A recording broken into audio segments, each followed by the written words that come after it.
Hello everyone, কেমন আছেন আপনারা সবাই? আশা করি সবাই অনেক ভালো। তো এখন আছে আমি চায়নার গংজো এয়ারপোর্টে টার্মিনাল 3-তে। রাত বাজে মোটামুটি 3টার মতো।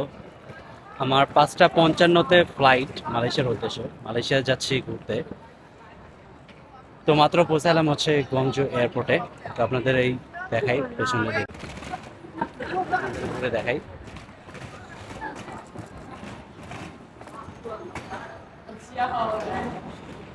তো আমি হচ্ছে ফ্লাই করব হচ্ছে এয়ার এশিয়াতে। 5:50-এর ফ্লাইট।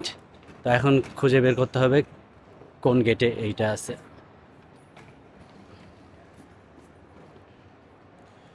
不需要排队，往两边空位走一走。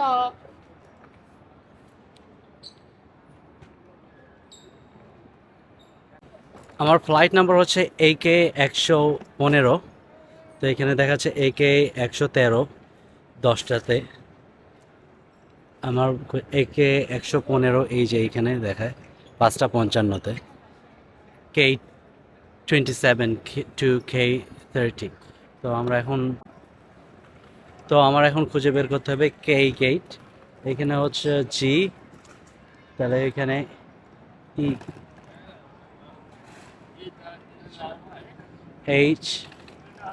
HIJK।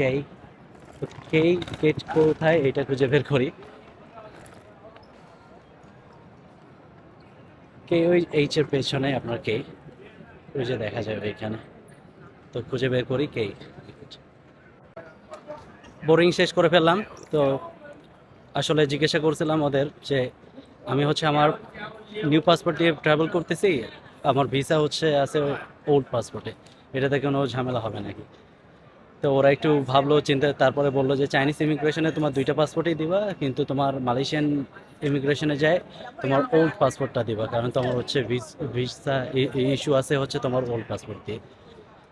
আবার আমি ওদের জিজ্ঞাসা করলাম যে can you give me just a window seat because I want to make a videos, but ওরা দিল না। বলতেছে যে এয়ার এশিয়া নাকি হচ্ছে লো বাজেট এয়ারলাইন, তো সিট হচ্ছে চুজ করা যায় না। তো ব্যাড লাক। যদি ওইখানে যাই কেবিন ক্রুকে বলে যদি ম্যানেজ করতে পারি তো ওইটা ভালো।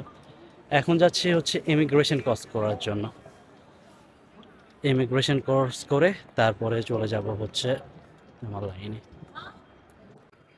সিকিউরিটি চেকিং প্লাস আপনার ইমিগ্রেশন সব কিছু শেষ করলাম। এখন হচ্ছে খুঁজতে হবে A937। গেট নাম্বার A937-এ যেতে হবে।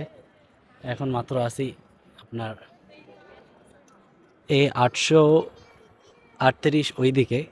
A920 থেকে 939, মানে একেবারে শেষের দিকে যাইতে হবে। এটা হচ্ছে গংজো টার্মিনাল 3, নতুন তৈরি করছে। এটা অনেক সুন্দর, অনেক বিউটিফুল।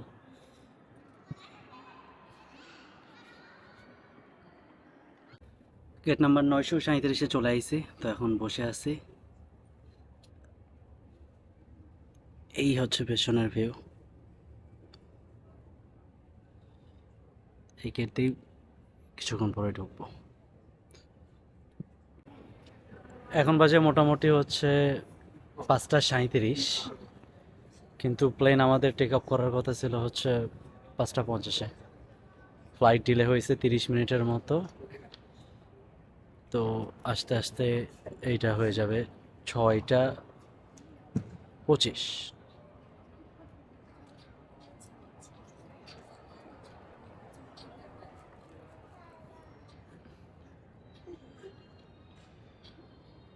অনেকক্ষণ ধরে জেগে আছে, ঘুম ধরে গেছে, অলমোস্ট ভোর হয়ে গেল।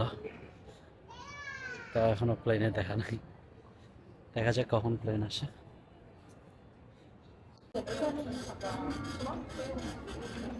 আমাদের প্লেনের আসলে কিছু টেকনিক্যাল ইস্যু হয়েছে। তো আমাদের প্লেন ফ্লাই করবে না। তো সবাই আসলে কল করে ঘুরি ধীরে ধরে রাখছে। ওদের কি ডিসিশন আসবে এখনো জানতেছি না। ফ্লাইট হয়তো ক্যান্সেল হয়ে যাবে না কি হবে বোঝা যাচ্ছে না। ওই যে ওইখানে আমাদের ফ্লাইট, কিন্তু এটা হচ্ছে ফ্লাই করতে পারবে না এখন ওরা বলতেছে।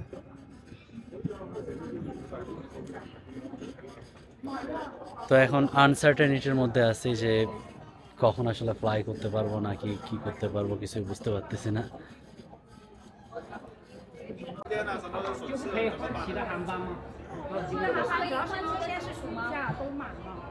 টেকনিক্যাল ইস্যুর কারণে বলতেছে এখন যে ফ্লাইট ক্যান্সেল হয়ে যাবে, 14 ঘন্টার একটা লে ওভার আসবে এখানে। তো সবাই আসলে গোল করে ঘিরে ধরে রাখছে।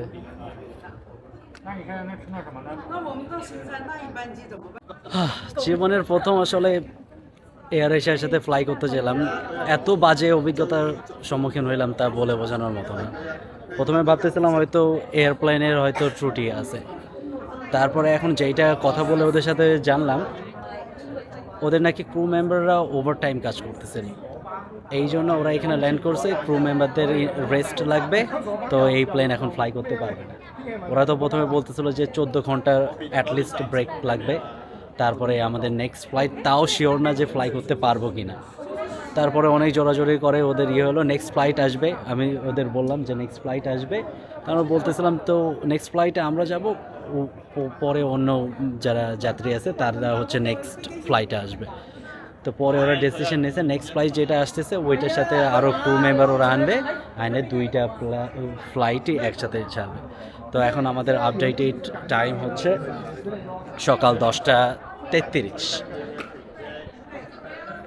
এই ইমেল করে জানাইছে, কিন্তু এইখানে এখনও দেখাচ্ছে এই যে EK113 EK115 দুইটাই হচ্ছে ডিপার্চার 10:20।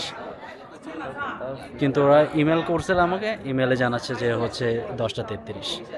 তো দেখা যাক এখন আসলে সত্যি কয়টার সময় ওরা পৌঁছায়, কয়টার সময় ফ্লাই করতে পারি কি পারি না।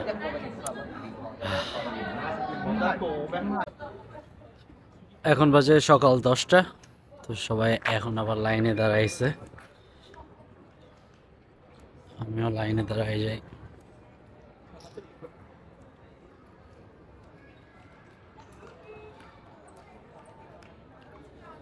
তো এর মাঝখানে মেশা ওরা খাবার প্রোভাইড করছিল। তো খাবারে ছিল হচ্ছে খুবই অল্প পরিমাণে ভাত, চিকেন বলতে মানে 2 পিসের মতো খুবই ছোট পিস চিকেন, একটা ছোট্ট পাউরুটি, আর কি বলবো, আর পানি।